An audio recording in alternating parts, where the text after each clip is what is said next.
Nak tandas korang macam T20? Tapi harga berpatutan. Korang kena ada ni.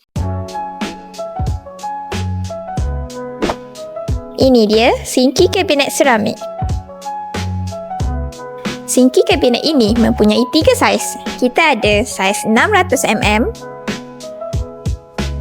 800mm dan yang paling besar 1200mm. Untuk warna pun kita ada 3 juga. Okey, kalau korang suka jenis yang berkilat, korang boleh pilih 2 warna, iaitu light grey dengan white marble.